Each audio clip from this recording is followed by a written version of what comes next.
fear not. While he yet spake, there cometh one from the ruler of the synagogue's house, saying to him, Thy daughter is dead, trouble not the master. But when Jesus heard it, he answered him, saying, Fear not, believe only, and she shall be made whole. Luke 8 verses 49 and 50.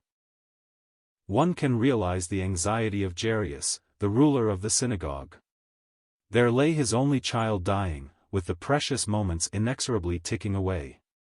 Jesus comes with him, in answer to his earnest pleading, but is held up by this woman with her trouble.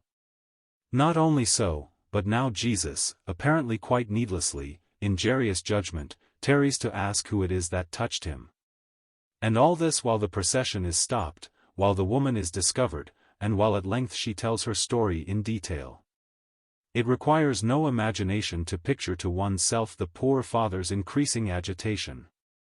Why, oh why, does he tarry so, when my daughter is dying?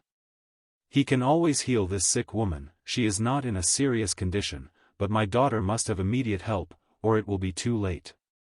And then, like a bombshell, comes the very news the distracted father had feared, the sad news that his daughter has died. No use to bother the master any further now. How often have the saints of God fretted and wondered when sorrow came, when disaster threatened, and yet no answer to their anxious cries.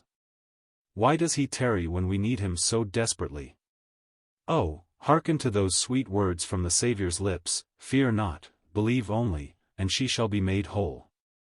Jairus was let down to the depths of despair and sorrow that he might be lifted to the height of bliss and joy. Do not fear, dear Christian, when your prayers seem to go unanswered. He has something better in store for you.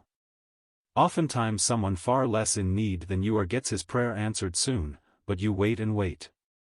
You think that maybe he is neglecting or punishing you. Remember that Jesus could have healed this girl without going to her house at all, as he did under other circumstances. But he chose another way. All his ways are perfect, and suited to the purpose he has in view. What a thrill those parents got when their daughter arose from that couch. How they must have blessed him for delaying his coming, so that they might not merely have their girl healed, but be witnesses to the far greater wonder of her restoration to life. They lost much when she died, but they gained infinitely more when she lived again. In everyday life, how we often lose the thrill of his grace and power by seeking to avoid the trial and ordeal which makes him known to us in all the fullness of his love.